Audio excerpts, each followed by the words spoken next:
안녕하십니까. 여의도 24시입니다. 오늘은 이낙연 새로운 미래 공동대표와 임종석 씨 이런 사람들에 대해서 한번 얘기를 해보겠습니다.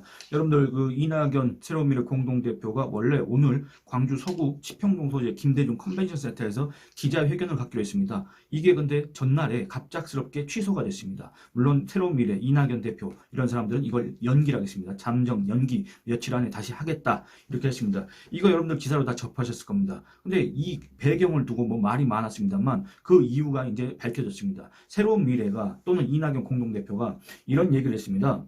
뭐라 그랬냐면 민주 세력의 결집과 확장을 위해 사전에 긴급히 해야 할 일이 생겼다. 그렇게 하면서 기자회견을 연기를 했습니다. 새로운 미래도 이런 식으로 이유를 밝혔습니다. 그런데 그 이유가 뭔가 하고 봤더니 2일날 그러니까 이낙연 또는 새로운 미래가 기자회견을 연기하겠다고 밝힌 그 2일날 사실은 이낙연과 임종석이 만났다. 여러분들 임종석 뭡니까? 제가 분명히 말씀드리지만 임종석은 소위 말하는 비명행사에 해당하지 않는 그야말로 더불어민주당 당규에 의해서 서울 중성동구 갑이 전략공천 지역으로 지정이 됐기 때문에 임종석을 포함한 그 누구의 공천 신청도 받아들이지 않은 지역구인데 거기가 마치 자기의 지역구인 것처럼 소위 말하는 속된 말로 일본 말로 자기가 거기가 나와바리인 것처럼 임종석 패밀리의 나와바리인 것처럼 그렇게 하면서 계속 버티고 있지 않습니까? 그러니까 이 임종석이 그만큼 이제 국회의원이 되고 싶다 그런 의지를 드러낸 것 같은데 어쨌든 요 궁지에 몰린 임종석 이 국회의원 배지가 없는 한 방탄을 자기를 보호할 만한 방탄이 전혀 없고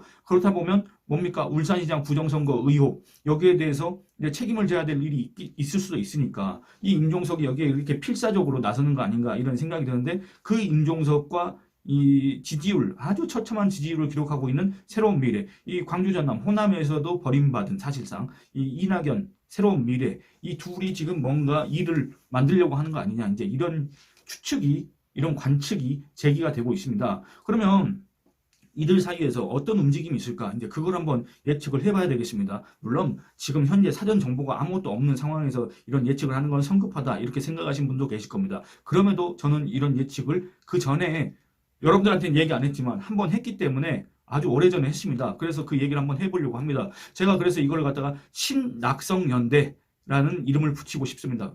낙성연대는 뭐였습니까? 원래 이낙연과 이준석의 낙과 이준석의 석 이걸 합쳐서 낙성연대 이런 얘기가 있었지 않습니까? 근데 신낙성연대다. 이낙연과 임종석의 연대. 이 가능성에 대해서 이제 얘기를 해보겠습니다. 예전에 이낙연 씨가 당을 만든다고 할 때 제가 이 채널의 영상을 통해서 그런 얘기를 했습니다. 그때나 지금이나 별로 봐주시는 분들이 안 계셔가지고 근데 또 어제 오늘 그제 해서 또 많은 분들이 또 구독을 신청해 주셨습니다. 그래서 상당히 고무가 된 상황인데 그때 당시에 영상을 통해서 제가 그런 얘기를 했습니다. 이 이낙연 씨가 당을 만들고 전국 거의 모든 선거구에다가 후보를 내겠다고 그랬는데 그럴 조직과 자금과 역량과 후보군 자체가 없는데 어떻게 그거를 그렇게 공헌할 수 있느냐, 호언장담할 수 있느냐. 제발 제발은 아니고 마치 뭐 그러면 제가 새로운 미래에 무슨 지분이 있는 것 같이 들리니까 전국 선거구는 가당치도 않다. 호남에나 집중을 해라. 호남 그것도 어디? 광주 전남입니다. 왜 광주 전남이냐? 이낙연 씨가 이재명과 지역 순회 경선, 대선 당시에 지역 순회 경선을 했지 않습니까? 그때 이낙연 씨가 이긴 곳이 광주하고 전남입니다. 거기서도 아주 근소한 차이로 이겼습니다. 이낙연 씨가 전남 출신이고 중학교, 고등학교를 광주에서 다녔다는 그 점을 감안하면 그 소위 말하는 홈그라운드 여기에서도 이재명한테 그렇게 크게 이기지 못한 거 이거는 이낙연의 한계라고 볼 수밖에 없지만 어쨌든 그나마도 이재명을 이겼던 곳이 광주와 전남이기 때문에 광주와 전남에 집중을 해라 제가 그런 조언을 한 바가 있습니다. 그 광주와 전남에서 진짜 민주당 이재명 당 지금 현재 이재명이 당권을 잡은 저 민주당은 가짜 민주당이다. 진짜 민주당이라고 강조를 해라. 김대중 당 복원을 외쳐라. 그렇게 얘기를 했습니다. 그리고 지금 현재 어설픈 그때 당시 기준으로 어설픈 개혁보수 호소인 이준석과 무슨 소위 제3지대 빅텐트를 운운하고 앉아있는데 그랬다가는 정말로 그나마도 호남에서 지금 수박이니 배신자니 배소리가 다 나오고 있는데 이준석과 손을 잡는 순간에는 호남에서 철저하게 버림을 당한다. 그렇기 때문에 그런 악수는 절대 둬서는 안 된다. 그런 식으로 조언한 바 있습니다. 물론 뭐 지금도 마찬가지지만 제가 이 유튜브에서 이런 얘기를 해봤자 그게 무슨 영향력이 있겠습니까? 그 누가 이낙연 쪽 그 누가 제 영상을 보겠습니까만 어쨌든 그런 얘기를 한 적이 있습니다. 그때 당시에 제 영상을 보셨던 분들은 아마 기억이 날 수도 있을 것 같습니다. 또 제가 그때 뭐라 그랬냐면 이랬습니다. 이준석 같은 사람과 손잡지 말고 어차피 이재명 당에서 운신하기 어려운 호남 출신 유력 인사들 몇 명이 있는데 그 사람들을 영입해가지고 광주 전남을 훑고 다녀라 이런 얘기를 한 적이 있습니다. 그러면서 제가 그랬습니다. 이름은 얘기하지 않겠습니다. 괜히 뭐 이렇게 도와주는 것 같은 느낌이 들어서 이름은 얘기하지 않겠습니다. 그렇게 얘기했습니다. 그때 당시에 제가 가장 머릿속에 떠올렸던 사람이 누구냐? 바로 임종석입니다. 임종석이 왜냐면 이재명 당에서 당연히 공천을 받지 못할 것이라는 거를 팽당할 것이라는 건, 팽이라는 거는 이재명이 임종석을 쓰고 나서 버리는 거니까 팽은 아니고 어쨌든 이재명 당에서 운신하기 어려울 수밖에 없는 사람 중에 하나이기 때문에 임종석, 전남 장 출신의 임종석, 그나마 비교적 나이가 좀 어리다는, 지금 66년생이니까 59입니까? 58입니까? 예, 그런데 그 임종석을 제가 떠올리고 이낙연 새로운 미래에 이런 조언을 한 바 있습니다. 그 조언 이낙연 씨가 잘 되기를 바라서 그랬던 게 아닙니다. 그냥 객관적인 분석에 따른 거였습니다. 그런데 제가 이 채널에서 얘기해봤자 누가 듣겠습니까? 결국에는 이낙연 씨는 제가 그때 당시에 얘기했던 것과 정반대로 갔습니다. 이준석과 당을 합친다고 했다가 7일 만에 팽당해버렸습니다. 국회의원 노선, 전남지사, 국무총리, 집권당의 대표까지 한 사람이 마삼 중에게 버림당했습니다. 그것도 6억 6천까지 바치고 쫓겨났습니다. 그러니까 2월 9일 이낙연 씨가 이준석하고 합친다고 했을 때, 합당을 선언했을 때, 그때도 제가 영상을 통해서 이런 얘기 했습니다. 이거는 이낙연의 어마어마한 자충수다. 그렇지 않아도 수박 배신자 별소리를 다 듣는 이낙연이 이준석과 손을 잡는다? 호남에서는 더더욱 싫어한다. 그렇다면 정치인 이낙연은, 호남에서 버림받은 정치인 이낙연은 아무런 쓸데가 없다. 효용이 없다. 그런데 결국 어떻게 됐습니까? 다시 이제 이준석과 결별을 하고 새로운 미래를 이끌고 나가려고 하지만 새로운 미래 지지율 어떻습니까? 그야말로 처참합니다. 이준석과 합당하기 전 각종 여론조사 결과를 종합해보면 대략적인 새로운 미래의 지지율은 한 3% 정도 나왔습니다. 그래서 그때 제가 또 영상을 통해서 이준석 당 3%, 이낙연 당 3% 해서 6% 나오는 게 아니라 4%, 5% 나올 것이다 했는데 딱 진짜 3% 합쳤더니 개혁신당이 4%가 나온 그런 마법이 이루어졌지 않습니까? 어쨌든 그때 당시에는 분명히 이낙연 당 새로운 미래가 3% 정도의 지지율을 기록했는데 그 이후에 지금 어떻습니까? 한 1%? 2%?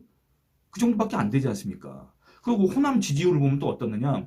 호남 지지율 이랬습니다. 그때 당시에도 호남에서는 이낙연에 대한 반감이 아주 셌는데 작년 12월 20일, 21일 광주광역시 거주 성인 남녀 806명을 대상으로 실시를 했고 또 전남 거주 성인 남녀 811명을 대상으로 한 조사 결과가 있습니다. 이 조사 결과를 보면 광주광역시 응답자의 14%가 이낙연 신당에 호감을 표했습니다. 근데 이것도 상당히 처참한 성적이다.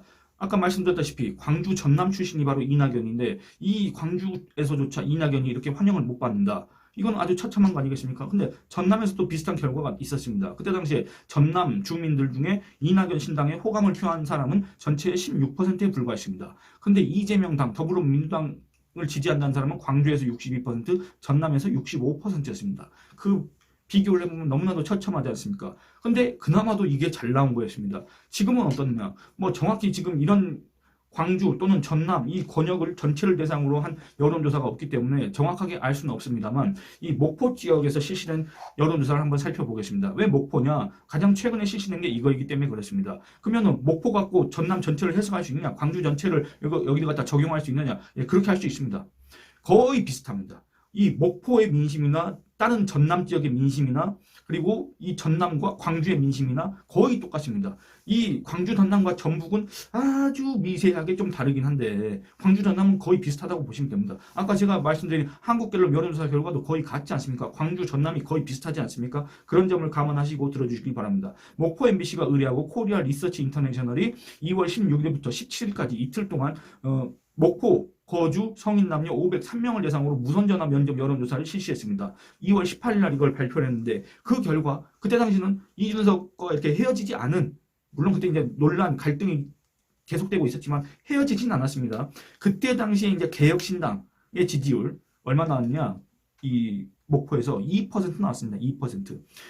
웃긴 건 뭔지 아십니까? 이 목포에서 해당 여론조사에서 국민의힘 지지율이 얼마였느냐? 4%였습니다. 그러니까 이낙연 플러스 이준석이 만든 그 개혁신당이 국민의힘 전남에서는 뭐 토착이고 친일파 별 역적 벨소리가 다 나오는 그 국민의힘보다 지지율이 2분의 1밖에 안 된다. 그랬습니다. 이 목포 민심 다른 전라남도 민심과 별로 다르지 않을 겁니다. 제가 이건 자신 있게 얘기할 수가 있습니다. 이 상황입니다. 지금 현재 이낙연 당이 처한 상황이 이 상황입니다. 지금까지 이낙연 씨는 안 되는 길로만 갔습니다.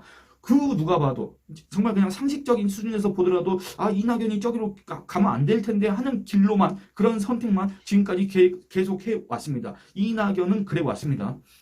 근데 안 되는 길로 간 사람이 또 있었습니다. 이건 어떻게 보면 이낙연 씨한테는 상당히 행운일 수 있습니다. 바로 이재명입니다. 이재명 더불어민주당 대표 지금까지 안 되는 길로 계속 가고 있습니다. 그게 옳은 길인지 뭔지 뭐 판단을 했는지 모르겠습니다만 어쨌든 마이웨이를 고집하고 있습니다. 이게 바로 이재명이다. 이런 식으로 고집을 피우고 있습니다. 이재명 당, 더불어민주당의 공천 갈등과 내분, 파열음에 대해서는 제가 굳이 길게 얘기할 필요가 없을 정도로 여러분들이 잘 알고 계실 겁니다. 근데 여기에서 이재명 더불어민주당 대표가 큰 실수를 저질렀습니다. 호남을 건드렸습니다.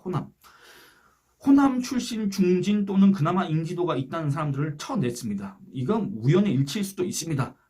이재명 당 더불어민주당 지지자들이 주장하는 것처럼 시스템 공천에 의한 걸 수도 있는데 왜 공교롭게도 그렇게 호남 출신 중진들 또는 그 지역 출신의 인지도 있는 사람들 이런 사람들만 거의 이렇게 하위 몇 %에 들어가고 또는 컷오프를 당하고 또는 아예 공천 심사를 받지 않을까 공천 심사 신청조차 이렇게 거부를 할까. 또 이재명의 호위무사들이라고 하는 대장동 변호사들 이런 사람들 있지 않습니까? 이런 사람들이 이제 광주에서 공천을 받습니다. 광주 지역 초선 의원들 있지 않습니까? 현역 의원들 이 사람들을 이기고 공천을 받거나 그리고 광산구 을에서는 현역이 민영배라고 그 사람은 또 다른 이재명의 호위무사 아닙니까? 이 민영배가 광주에서는 현역으로서는 유일하게 지금 경선을 통과했습니다. 공천을 받습니다. 그러니까 이게 뭐냐면 이재명의 사람들이 지금 현재 광주 지역의 공천을 거의 장악했다. 지금 현재 광주 서구을이라고 있습니다. 거기에 양부남이라고 또 이재명의 호위무사 아주 친명 중에 친명이라고 불리는 그런 사람입니다. 이 양부남과 예전에 문재인 2012년 그 총선 때 아마 비례대표 번호를 받아가지고 전남 순천 출신인데 순천대 종영학과 나오고 강기정 밑에서 광주 부시장을 했던 사람이 있습니다. 김광진이라고 옛날에 이준석이하고 같이 노래방 가서 무슨 야당 최고위원과 여당의 비대위원이 노래방에서 놀고 앉아 있습니다. 그런 식으로 SNS에 올렸던 거 있지 않습니까? 그 김광진, 그 다음에 무슨 김경만이라는 사람이 있는 모양입니다. 비례대표 국회의원인 모양인데 그 세 사람이 또 지금 3인 경선을 앞두고 있습니다. 근데 여기서 양분함이 될 가능성이 아주 크다고 합니다. 역시 이재명의 호위무사가 광주 서구을에서까지 공천을 받는다면 광주는 그야말로 이재명의 사람들로 이제 장악을 할 수밖에 이재명이 자기 사람들로 이재명의 호위무사들로 이 광주의 정치권을 장악한다. 이렇게 평가를 할 수 있지 않습니까? 근데 전남 지역에서도 마찬가지입니다. 전남 지역에서도 뭔가 이렇게 딱 꼬집어서 얘기하기는 어렵지만 뭔가 이재명한테 충성했다는 평가를 받는 사람들이 유리한 그런 지금 경선이 치러지고 완료되고 그랬다 그겁니다. 이와 관련한 기사를 잠깐 한번 읽어보도록 하겠습니다. 이게 무등일보라고 광주 전남 지역 일간지가 있습니다. 기사 제목은 이렇습니다. 이랬다 저랬다 민주당 광주 전남 오락가락 공천 비판 3월 3일 오늘 올라온 기사입니다. 대충 읽어보면 이렇습니다. 하지만 광주 전남 곳곳에서 공천 결과에 대해 승복할 수 없다며 예비 후보들의 반발이 터져 나오고 있다. 이렇게 하면서 전남에서도 공천 결과를 두고 잡음이 끊이지 않았다. 공관위는 지난 1일 전남 10개 선거구 경선 일정을 모두 확정했다. 그런데 강하게 반발하고 있다. 황재민씨 셀프 공천이라며 이계호 의원의 이계호라는 사람은 전남 담양 한평 영광 장성 지역 국회의원인데 이 사람에 대해서는 제가 다른 영상에서 한번 언급을 하겠습니다. 단수 공천을 받았습니다. 3회 연속 단수 공천. 여러분들 전남이라는 건 뭡니까? 더불어민주당에서 공천을 받는 순간 사실상 국회의원이 당선이 확정되는 곳 아닙니까? 근데 여기에서 이 이계호라는 사람은 3회 연속 단수 공천을 받고 있습니다. 그 불과 몇 달 전까지만 해도 이낙연계의 아주 핵심 인사로 활동했던 사람이 어느새 갑자기 친명으로 돌아서 가지고 단수 공천을 또 받아내는 이런 아주 뭐라 그래야 될까? 이 사람 아주 정치를 잘하는 모양입니다. 어쨌든 이런 이계호에 대한 단수 공천. 근데 또 여기에 대한 이의 제기를 해가지고 더불어민주당 재심의에서 이거를 받아들였습니다. 그래서 경선을 치러야 된다. 최고위원회에다가 이걸 요청을 했는데 이재명의 최고위원회가 이거를 거부했습니다. 경선없어 그냥 이기호 단수공천 이렇게 결정을 내렸습니다. 그러니까 이런 식으로 뭔가 이재명한테 충성하는, 이재명한테 잘 보인 사람들이 광주 전남 정가를 갖다가 차지하는, 장악하는 그런 그림들을 보면서 광주 전남에서는 민심이 들끓을 수밖에 없다, 이런 생각을 할 수가 있습니다. 그래서 뭐 딱 떨어지는 근거는 아니지만 이제 민주당의 이런 공천 파동으로 인해서 텃밭인 호남의 민심이 요동치고 있다, 이런 분석들이 나옵니다. 그 근거가 뭐냐면 한국갤럽이 2월 27일, 29일 이렇게 실시해가지고 1일날, 3월 1일날 발표한 여론조사 결과를 보면 호남 지역에서 민주당 지지율이 전주 53% 대비 14%포인트 떨어졌다, 이런 게 있습니다. 근데 여러분들 여기에서 이 해당 여론조사에서 호남 지역 표본 수가 불과 100명 정도밖에 안 됩니다. 이 100명 정도 가지고 이 해당 지역의 민심을 조사한다는 것은 좀 어폐가 있기 때문에 그냥 불확실하다. 근거는 불확실하지만 어쨌든 호남 민심이 요동칠 수밖에 없는 조건을 이재명이 만들었다, 이렇게는 충분히 얘기할 수가 있습니다. 그래서 이런 상황입니다. 그래서 이재명은 이제 윤석열 정권 타도를 위해서 지금까지 이재명을 묵인하고 각종 의혹이 나와도 이재명을 응원하고 이재명을 지지했던 그 호남 민심을 자꾸 조금씩 건드리고 있다, 그겁니다. 이낙연은 근데 그런 상황에서 호남 출신 임종석과 전남 장흥 출신, 물론 임종석이 전남 장흥 출신이라고 하지만 장흥과 그렇게 또 인연이 있는 사람이 아닙니다. 왜냐면 이미 어렸을 때 서울에 올라왔기 때문에 아마 장흥에 대해서 잘 모르는 사람입니다. 그런데도 어쨌든 전남 장흥 출신이라고 네이버 프로필에도 올려놓은 그 임종석과 이낙연이 만났습니다. 이낙연이 만약에 애초에 예정했던 대로 광주에서 출마를 하고 임종석이 전남에서 나선다면, 자기 고향에서 나선다면, 또 전남 10개 선거구 그 어느 지역에서도 나선다면 이전과 달리 광주 전남 분위기가 이낙연, 임종석 또는 그들이 몸담은 당에 아주 우호적인 그런 민심을 보일 수도 있습니다. 그런 가능성이 있습니다. 왜냐? 전라도 사람들이 이낙연을 지금이나 그때나 지지하지 않는 이유는 너무나도 간단합니다. 그에게 미래가 없다고 생각하기 때문에 그렇습니다. 그 미래는 건 뭐냐? 이낙연의 대선주자 지지율, 이낙연의 나이 이런 걸 봤을 때 이낙연은 윤석열 정권을 타도하고 윤석열 정권 대신 민주당 정권을 세울 만한 그런 적임자가 아니다. 그런 주인공이 될 수가 없다. 그렇게 판단하기 때문에 그렇습니다. 한마디로 이재명의 대안이 될 수 없다. 우리 전라도가 바라는 윤석열 정권 타도, 정권 교체, 이거는 이낙연이라는 사람으로서는 이룰 수가 없다. 그런데 임종석은 어떠냐? 이렇게 얘기하면 제가 뭐 임종석 칭찬하는 것 같은데 그렇지 않습니다. 그냥 민주당을 지금까지 쭉 지지해왔던 호남, 전라도 입장에서 봤을 때 그렇다는 얘기입니다. 임종석은 그나마도 김대중 이후 처음으로 약간이라도 대권 가능성을 기대해 볼 수 있지 않느냐 하는 그런 사람에 아마 속할 겁니다. 이재명 말고 다른 대안이 있다? 그러면 호남은 움직입니다. 호남이 언제 움직였습니까? 2016년도에 움직였습니다. 대거 움직였습니다. 그때 당시에 광주, 전남, 전북 지역 의석 26개 의석 중에서 안철수 국민의당이 23개를 갖고 갔습니다. 여러분, 안철수? 왜? 문재인의 대안이 될 수 있을 거라고 생각했기 때문에 그렇습니다. 그러니까 과연 이낙연이 이전과 달리 이제 악수를 두지 않을지, 정말 임종석과 손을 잡을지, 이낙연과 임종석이 광주와 전남으로 실제 출마를 할지 그건 잘 모르겠습니다만, 만약에 이들이 손을 잡고 진짜 민주당을 외치고 김대중 당을 외치고 여러분들 저도 잘 모르겠지만 이 민주당 호남 출신 이 민주당 인사들이 얘기하는 호남 정치라는 게 있습니다. 호남 정치 복원을 외치고 그럴 경우에는 지금과는 전혀 다른, 지금까지와는 뭐 이낙연 새로운 미래 지지율 1% 2% 나오지 않습니까? 이거와는 전혀 다른 새로운 움직임이 곧 여론조사 결과로 드러날 수도 있다. 이런 생각을 해봅니다. 이게 뭐 제가 무슨 예언을 하는 것도 아니니까 그 상황을 지켜보면서 계속 요거에 대해서는 여러분들하고 계속 얘기를 해보도록 하겠습니다. 이 내용은 이만 줄이도록 하겠습니다. 여러분들 많이 의견 남겨주시고 댓글 다른 영상에서도 많이 남겨주셔서 너무나 감사합니다. 이 영상은 줄이도록 하겠습니다. 감사합니다.